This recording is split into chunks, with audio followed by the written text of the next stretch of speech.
வணக்கம் நேயர்களே, இது ஷர்மிளா டாக்கீஸ். நான் உங்கள் டாக்டர் ஷர்மிளா. இன்னைக்கு நம்மளோட சிறப்பு விருந்தினரா இணைஞ்சிருக்கிறாரு ரிட்டையர்ட் ஐஏஎஸ் ஆபீசர், அரசியல் விமர்சகர் ஐயா திரு ஜி பாலச்சந்திரன் அவர்கள். வணக்கம் சார். வணக்கம் டாக்டர் ஷர்மிளா. வணக்கம். நேத்து காங்கிரஸ் தன்னுடைய தேர்தல் அறிக்கையை வெளியிட்டிருக்கிறாங்க. பல சிறப்பு அம்சங்கள் அதுல இருக்கு அப்படிங்கறத மக்களுக்கு எடுத்து சொல்லியிருக்கிறாங்க. ஒரு படி மேல போய் இங்க இருக்கக்கூடிய தலைவர்கள் என்ன சொல்லியிருக்கிறாங்கன்னா, காங்கிரஸ் கட்சியின் தேர்தல் அறிக்கை தான் பிரதமர் வேட்பாளர் அப்படிங்கிற அளவுக்கு டாக்டர் திருமாவளவன் அவர்கள் அதை பாராட்டி சொல்லி இருக்கிறாரு. உண்மையிலேயே இந்த தேர்தல் அறிக்கையை நீங்க எப்படி பாக்குறீங்க? இது ஒரு பேசும் பொருளாக மக்கள் கிட்ட போய் சேர்ந்திருக்குன்னு நீங்க நினைக்கிறீங்க? இது பிஜேபிக்கு காங்கிரஸ் தூக்கி எறிந்த அணுகுண்டு இந்த தேர்தல் அறிக்கை. அதுல சந்தேகமே கிடையாது. இது மக்களிடம் போய் சேர வேண்டும். போய் சேர்ந்திருக்கிறா நீங்க கேட்டீங்கன்னா போய் சேர வேண்டும். ஏன்னா ஒரு தரம் தேவிலால் சொன்னாரு, ஜனதா கட்சியில் இருந்தபோது, இன்னும் தேர்தல் அறிக்கையை தயார் பண்ணலையேன்னு சொல்லி அவங்க கொதிச்சுக்கிட்டு இருந்தாங்க கட்சியில் உள்ளவங்க. அவர் அந்நேரம் சொன்னாரு, உன் தேர்தல் அறிக்கையை இங்கிலீஷ் படிச்சவன் 4 பேர் பார்க்க போறேன், அந்த 4 பேர் ஓட்டு போடவே மாட்டான், நீ என்ன பெரிய தேர்தல் அறிக்கை பத்தி பேசிட்டு இருக்கன்னாரு. இந்த தேர்தல் அறிக்கைன்னு அது அப்படித்தான். ஏன்னா அதுல ஒரு 30 பக்கம் இருக்கும், அது யாரும் பார்க்க மாட்டாங்க. இவங்க நீங்க காங்கிரஸ் கட்சி என்ன செய்யணும், இதை மக்கள்கிட்ட கொண்டு போய் சேர்க்கணும். இந்த இதுல சோசியல் மீடியால ஷார்ட்ஸ் போடுறாங்கல்ல, அது மாதிரி பெண்களுக்குன்னு என்னென்ன செய்யறோம் அப்படிங்கிறத பத்தின ஒரு ஷார்ட், இவங்க இளைஞர்களுக்குன்னு என்னென்ன செய்யறோம், தொழில் முனைவர்களுக்குன்னு என்ன செய்யறோம், தொழில் வளர்ச்சிக்கு என்ன செய்யறோம், ஒரு 10-15 ஷார்ட் இது மாதிரி போடணும். இதை எல்லா மொழியிலையும் மொழிபெயர்க்கணும். அந்த ஷார்ட்ஸ் எஸ்பெஷலி ஹிந்தி ஸ்பீக்கிங் ஸ்டேட்ஸ்ல போய் சேர்க்கணும். ஏன்னா ஜனங்களுக்கு பிஜேபியுடைய பொய் புழுகு மூட்டைகள் அம்பலப்படுத்தப்பட வேண்டும். அதுல முக்கியமா ஒரு கேள்வி திரும்ப திரும்ப கேட்கணும். பிஜேபி நீங்க 60 வருஷமா ஒண்ணுமே நடக்கலன்னு சொல்றீங்களே, இன்னைக்கு நாட்டுல முதல்ல குண்டூசி மேனுஃபேக்சர் பண்ண முடியாத நிலைமையில 1947 இருந்தோமே, நீங்க பதவிக்கு வந்தபோது விமானங்களை கட்டிக்கிட்டு இருந்தோம், கப்பலை கட்டிக்கிட்டு இருந்தோம், துறைமுகங்களை ஏற்படுத்தியிருந்தோமே, இதெல்லாம் நீங்களா பண்ணீங்க? காங்கிரஸானு பண்ணுச்சு? இது ஒரு கேள்வி, என்னென்ன பண்ணோம் அப்படிங்கிறது. இன்னொன்னு, இந்த கேள்வி திரும்ப திரும்ப கேட்கணும். மோதிஸ் கேரண்டின்னு சொல்றீங்களேயா, வருஷத்துக்கு 2 கோடி பேருக்கு வேலை சொன்னீங்களே, கொடுப்பேன்னு சொன்னீங்களே, இந்த 10 வருஷத்துல 20 கோடி பேரும் எங்க? ஒவ்வொருத்தர் அக்கௌண்ட்லயும் 15 லட்சம் ரூபாய் போடுவேன்னு சொன்னீங்களே, எங்க அந்த 15 லட்சம் ரூபாய்? விவசாயிகளுடைய வருமானத்தை இரட்டிப்பாக்குவேன்னு சொன்னீங்களே, விவசாயிகள் மேல ஜிபே ஏத்தி கொண்டதை தவிர என்ன சாதனை பண்ணாங்க உங்க ஆளுங்க? இது சிலிண்டர் விலையும் பெட்ரோல் விலையும் குறைப்பேன்னு சொன்னீங்களே, எங்க காலத்துல எவ்வளவு இருந்துச்சு, உங்க காலத்துல எவ்வளவு இருந்துச்சு? உங்க சாதனைகளை பத்தி பேசுங்க. உங்கள் ஆட்சியில வேதனைகள் தான் இருந்தது. இது ஒரு ஷார்ட்டா போகணும், மக்கள் மத்தியில போய் சேரணும், அதுதான் முக்கியம். ஏன்னா ஒரு மாசத்துக்கு முன்னாடி பிஜேபி எவ்வளவு நம்பிக்கையோடு இருந்தாங்களோ அந்த அளவு நம்பிக்கையோடு இன்னைக்கு அவங்க இல்லை, இதுதான் உண்மை. ஆனால் இந்திய கூட்டணியின் நம்பிக்கை இன்னும் பெருக வேண்டும் என்றால் இவர்கள் செய்ய போவது என்ன என்பதை பற்றி மக்களிடம் போய் சொல்ல வேண்டும். இன்னொன்னு என்னன்னா, இவங்க தைரியமா பேசலாம். ஒரு மாநிலத்து அளவுல நாங்க சொன்னோம் செய்வோம்னு சொல்லி கர்நாடகத்துல செஞ்சிருக்கோம். இன்னைக்கு இவங்க பிஜேபி என்ன சொல்றாங்கன்னா, 76,000 ரூபாய் கொடுப்போம்னு சொல்லி ராகுல் காந்தி சொன்னாரு, கர்நாடகாவை செஞ்சாரான்னு. அவங்க இந்தியாவில் ஆட்சிக்கு வந்தா செய்வோம் நாங்க. ஏன்னா இந்திய அரசுடைய நிதி வலிமையோட பார்க்கும்போது மாநிலங்களுக்கு அந்த நிதி வலிமை கிடையாது. ஒரு மாநிலம் அதை செய்ய முடியாது. ஆனா இந்திய அரசு அதை செய்ய முடியும். அதை செய்யறேன்னு சொல்லியிருக்காங்க. இப்படித்தான் 66,000 கோடி ரூபாய் 76,000 கோடி ரூபாயோ இவங்களுக்கு விவசாயிகளுக்கு நாங்க தள்ளுபடி செய்வோம் அவருடைய கடனை சொல்லி சிதம்பரம் சொன்னபோது எல்லாரும் சிரிச்சாங்க. ஆனா செஞ்சு காட்டினாங்க காங்கிரஸ்ல.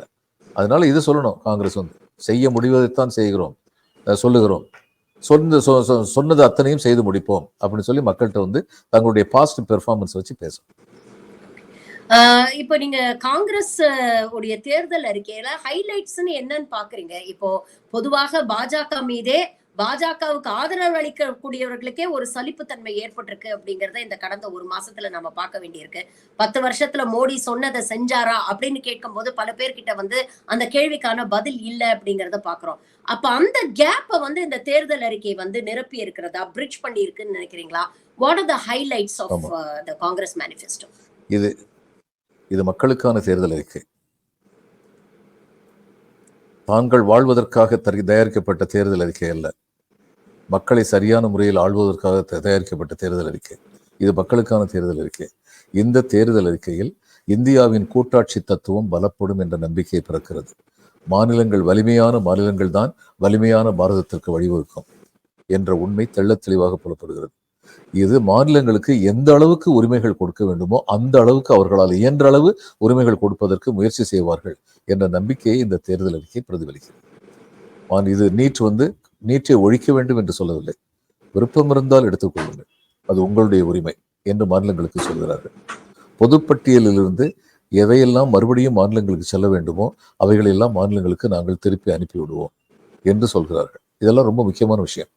ஃபெடரலிசம், கூட்டாட்சி என்பதுதான் இந்தியாவின் பலத்திற்கு வழிவகுக்கும். அன்னைக்கு ஒரு நாள் கலைஞர் மாநில சுயாட்சி, மத்தியில் கூட்டாட்சின்னு சொன்னபோது ஏதோ பிரிவினைவாதி மாதிரி பார்த்தாங்க. இன்னைக்கு இந்த சென்ட்ரல் கவர்மெண்ட்ல இவங்க ஆர்டர் லட்சணத்தை பார்த்ததுக்கு அப்புறம் அது எவ்வளவு முக்கியமான வார்த்தைங்கிறது இன்னைக்கு தெரியுது. அதனால திராவிட மாடல்னு சொல்லி ஸ்டாலின் சொல்றதும் சரி, காமராஜர் ஆட்சின்னு சொல்லி காங்கிரஸ் சொல்றதும் சரி, எல்லாமே பொதுநல அரசு அப்படிங்கறத வச்சு பேசுறாங்க. அது இன்னைக்கு தெளிவா தெரியுது. பாஜக தரப்புல இருந்து கடுமையான விமர்சனங்கள் வந்திருக்கு. ஒரு பக்கம் பாத்தீங்கன்னா காங்கிரஸ் மேனிஃபெஸ்டோல தாய்லாண்டோட போட்டோ எல்லாம் யூஸ் பண்ணிட்டாரு. இது ஒரு ஹாலிடே ஐட்டினரி மாதிரி ராகுல் காந்தியோட தயார் பண்ணியிருக்கிறாங்கிற அளவுக்கு ஏளனமான விமர்சனங்கள். இன்னொரு பக்கம் பிரதமர் நரேந்திர மோடி பாத்தீங்கன்னா 60 ஆண்டு காலத்துல இதே மாதிரிதான் ஒவ்வொரு தேர்தலையும் வாக்குறுதி கொடுத்துட்டு இருந்தாங்க, ஆனா எதையுமே இவங்க நிறைவேற்றவில்லை அப்படிங்கிற ஒரு விஷயத்த பதிவு பண்றாரு.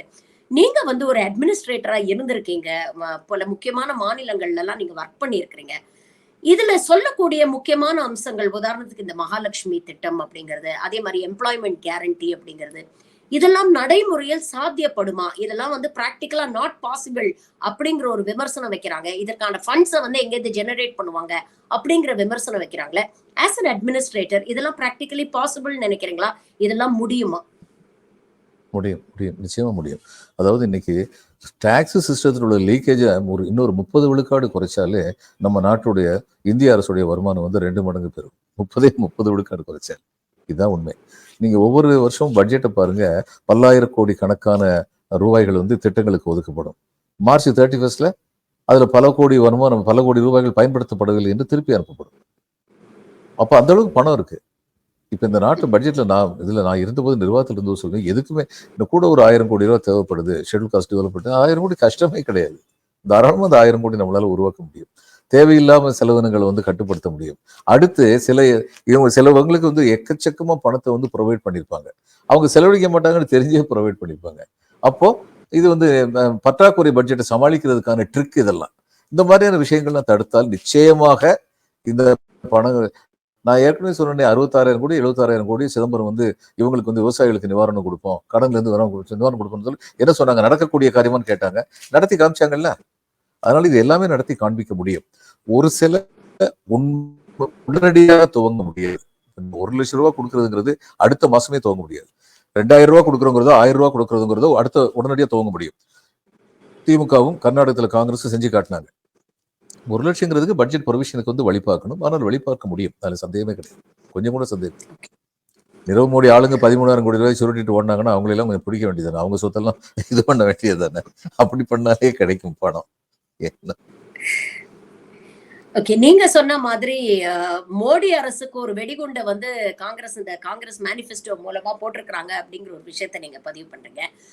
பிஜேபி இதனால் வரைக்கும் அவங்களுடைய எலெக்ஷன் கேம்பெயின் பாத்தீங்கன்னா, எங்கும் மோடி எதிலும் மோடி, மோடிக்கு கேரண்டி அப்படிங்கிற ஒரு ஒன் மேன் ஷோவா தான் அவங்க எல்லா எலெக்ஷன் கேம்பெயினுமே கொண்டு போயிருக்கிறாங்க. இன்னைக்கு காங்கிரஸோடைய இந்த தேர்தல் அறிக்கைக்கு ஒரு பதிலடியா பிஜேபி தரப்புல இருந்து ஏதாவது அதிரடியான அறிக்கைகள் எலெக்ஷன் மேனிஃபெஸ்டோஸ்ல நாம எதிர்பார்க்கலாமா? பார்க்கலாம். ஏன்னா பிஜேபி கர்நாடகத்தில் என்ன பண்ணாங்க, தினம் ஒவ்வொரு குடும்பத்துக்கும் 1/4 லிட்டர் பால் கொடுப்போம்னு சொன்னாங்க. இவங்களுடைய தேர்தல் அறிக்கையை பார்த்துட்டு அடுத்து சொன்னாங்க. ஆனா எங்க இதுல காம்பவுண்ட்ல அபார்ட்மெண்ட்ஸ்ல வேலை பார்க்குற ஒரு அம்மா நான் கேட்டேன், ஏன் காங்கிரஸையே பொழுதுகிட்டே இருக்கீங்க, பிஜேபியோட தான் 1/4 லிட்டர் பால் கொடுக்குறோன்னு சொல்றாங்க அப்படின்னதுக்கு, ஏன் சாமி உங்களுக்கு தெரியாத விஷயமா, என்ன சொல்றீங்க, ஒரு குடும்பத்துக்கு 1/4 லிட்டர் பால் பத்துமா ஒரு நாளைக்கு? எவ்வளோ வேறு தேவைப்படும்? ஒன்று. இன்னொன்று, ஆனால் உங்களுக்கு வேறும் தெரியாதுங்கன்னா இவனுங்க தண்ணி கலந்து கொடுத்துருவானுங்க. இப்போ இது தேவையில்லாத ஒரு பேச்சுன்னு நான் நினைக்கிறேன். அவங்க தண்ணி கலந்து கொடுப்பாங்கன்னு இல்லை, அவங்க உண்மையாகவே சுத்தமான பாலை கொடுக்கலாம். ஆனால் மக்களுக்கு பிஜேபி மேல உள்ள அவநம்பிக்கையை இது காட்டுது. இதுதான் ரொம்ப முக்கியம். இவங்க சொல்லுவாங்க, செய்ய மாட்டாங்க அப்படிங்கிற இது ஆழ்ந்த ஒரு மனசுல பதிஞ்சிருச்சு கர்நாடகாவில். அதை சரியான முறையில் வந்து காங்கிரஸ் வந்து தேர்தல் யுக்தியா பயன்படுத்திக்கிட்டாங்க. இன்னைக்கு அதைத்தான் காங்கிரஸ் வந்து செய்யணும். எல்லா இடத்துலயும் போய் இவங்க சொன்னதை வந்து என்ன சொன்னாங்க, என்ன செஞ்சாங்க. தேச பாதுகாப்பு தான் முக்கியங்கிறாங்க. வேற யாரும் வேண்டாம். இவங்க கட்சி இந்த சுப்பிரமணிய சாமி தான் சொல்றாரு, 4000 கிலோமீட்டர் வந்து சைனாக்காரன் தூக்கிட்டு போயிட்டா என்ன பண்ணிட்டு இருக்கேன்னு கேட்கிறாரு. இவர் இல்லைங்கிறாரு. அடுத்து வந்து சீனாக்காரங்க வந்து அருணாச்சல் பிரதேசில் வந்து புதுசா ஏற்கனவே 30 இடமா புது பேரா வச்சுக்கிட்டு இருக்காங்க. இப்ப இன்னொரு புது பேர் 30 இடத்துக்கு வச்சிருக்காங்க. நம்ம ஊர்ல உள்ள இடங்களுக்கு வந்து புது பேர், மலைகளுக்கு, சுனைகளுக்கு, ஆறுகளுக்கு இதுக்கெல்லாம் வச்சிருக்காங்க. கட்டடங்களுக்கெல்லாம் வச்சிருக்காங்க. இப்ப இதை வெளியுறவுத்துறை அமைச்சர்கிட்ட கேட்டா அவர் என்ன சொல்றாரு, என் வீட்டு பேரை அவன் இன்னொரு பேரை சொல்லி கூப்பிட்டு அதனால என்ன வீடு எனக்குத்தானே சொந்தம்னு கேட்கிறாரு. நான் ஒரு சின்ன கேள்வி கேட்கிறேன். இந்திய நாடாளுமன்றத்துக்குன்னு புதிய கட்டடம் கட்டினீங்க. அப்ப இதை இந்திய நாடாளுமன்றம்னு அதை எழுதி வச்சீங்க. அதை சைனா அவங்களுடைய மேப்ல சீன நாடாளுமன்றம்னு எழுதுனா அவன் பேர் வச்சா எனக்கு என்ன கவலைன்னு சொல்லுவீங்களா?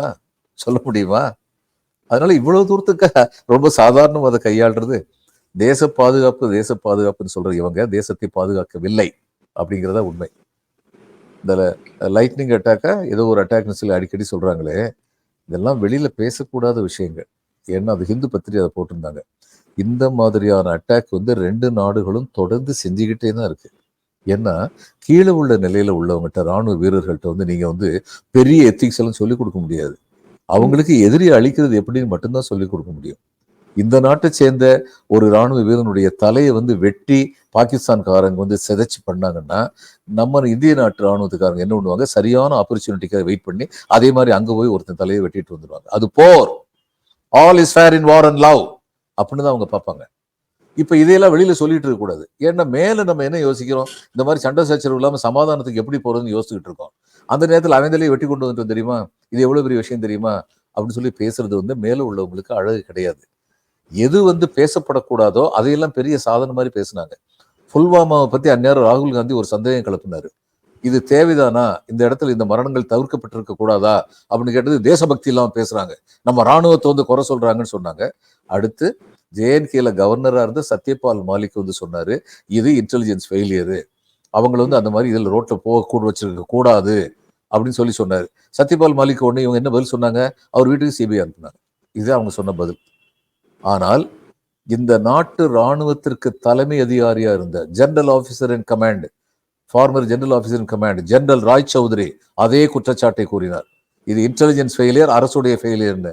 ஏன் வாயை திறக்கல? அப்ப நீங்க என்ன தேச பாதுகாப்பு பண்ணீங்க? நீங்க நம்ம ராணுவ வீரர்களை பலி கொடுத்தீங்க, தேவையில்லாம பலி கொடுத்துட்டு அதை ஒரு பெரிய சாதனை மாதிரி பேசுனீங்க. இதுதான் உங்களுடைய லட்சணம். இவங்களுக்கு வந்து நான் சொல்றேங்க, உங்களுக்கும் எனக்கும் காங்கிரஸுடைய தேர்தல் அறிக்கையில ஏதாவது ஓட்டைகள் இருந்தா அதை பத்தி சொல்றதுக்கு பூரண உரிமை இருக்கு. அதை பத்தி சொல்ற அருகதையே பிஜேபி கிடையாது. இதுதான் உண்மை. நீங்க சொன்ன மாதிரி ஒரு ஹிந்துத்துவ ஐடியாலஜி அப்படிங்கிற ஒரு ஃபவுண்டேஷனை வச்சுக்கிட்டு அது மேல வந்து 2014 வந்து ஒரு ஆன்டி கரப்ஷன் மூவ்மெண்ட்டை வந்து கட்டமைச்சு காங்கிரஸோடைய ஊழல் ஆட்சியை வந்து நாங்க எக்ஸ்போஸ் பண்ணிட்டோம், நாங்க ஒரு நீதியான நேர்மையான ஊழலற்ற ஆட்சியை கொடுப்போம் அப்படின்னு சொல்லி இவங்க வந்து பதவிக்கு வந்தாங்க. அதே மாதிரி 2019ஆம் ஆண்டு பாத்தீங்கன்னா இதே ஹிந்துத்வா ஃபவுண்டேஷன் மேல நேஷனலிசம் அப்படிங்கிற ஒரு விஷயத்தை கட்டமைச்சு புல்வாமா தேசபக்தி அப்படின்னு சொல்லி வாக்குகளை வந்து இவங்க வாங்கினாங்க. இன்னைக்கு 2024 இந்த மாதிரி கட்டமைக்கிறதுக்கு இவங்களுக்கு கையில எதுவுமே இல்ல. ராமர் கோவில் திறப்பு விழாவும் பெருசா இவங்களுக்கு ஒர்க் அவுட் ஆகல. கோர் இஷ்யூஸ் இன்னைக்கு அதிகம் பேசப்படுது. உதாரணத்துக்கு பாத்தீங்கன்னா ஜிஎஸ்டி, பெட்ரோல் டீசல் விலை, அன்எம்ப்ளாய்மெண்ட், விமென்ஸ் சேஃப்டி, இது போன்ற விஷயங்கள் வந்து இன்னைக்கு முன்ன வந்து நிக்குது. மோடியோடைய பிம்பம் வந்து தகர்க்கப்பட்டு இருக்குன்னு நீங்க நினைக்கிறீங்களா? இது போன்ற விஷயங்கள் தான் மக்களுடைய டிசைடிங் ஃபேக்டரா இருக்கும்னு நீங்க நம்புறீங்களா?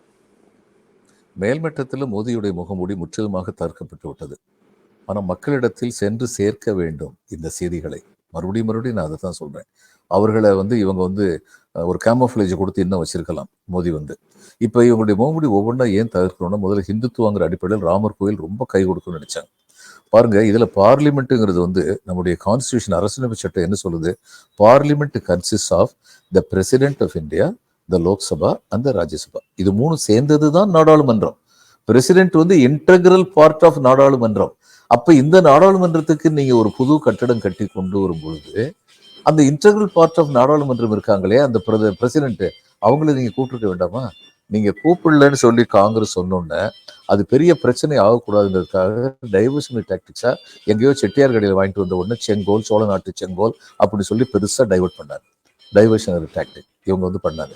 இன்னைக்கும் வந்து பிஜேபி வந்து அதுக்குத்தான் முயற்சி பண்ணாங்க. இப்போ அன்னைக்கு வந்து என்ன பண்ணாங்க, நம்முடைய மடாதிபதிகள் அத்தனை பேரையும் பெரிய மனுஷனாக்குனாங்க. நம்ம மடாதிபதிகள் எல்லாம் கூட்டு போனாங்களே, ராமர் கோயிலுக்கு ஏன் அந்த மடாதிபதி எல்லாம் கூட்டு போல? அப்போ ஒரு சங்கராச்சாரியார் வந்து கேட்டாரு, கோயில் கட்டி முடிக்காத போது நீங்க என்ன கும்பாபிஷேகம் பண்ணீங்கன்னு கேட்டதுக்கு, கோயில் கமிட்டில இருந்து ஒருத்தர் என்ன சொன்னாரு, நீ சைவைட்டு இது வைஷ்ணவ கோயில், உனக்கு எனக்கு என்ன சம்மந்தம் இருக்குன்னு கேட்டாரு. இவங்க இந்துத்துவா என்ன ஆனது? இவங்களுக்குள்ளேயே ஃபிஷஸ் வந்தது, ஜனங்கள் பார்க்கத்தானே செய்யறாங்க. அதனால ராமர் கோயில் இவர்கள் எதிர்பார்த்த முழு பலனை கொடுக்கவில்லை அப்படிங்கறதா உண்மை.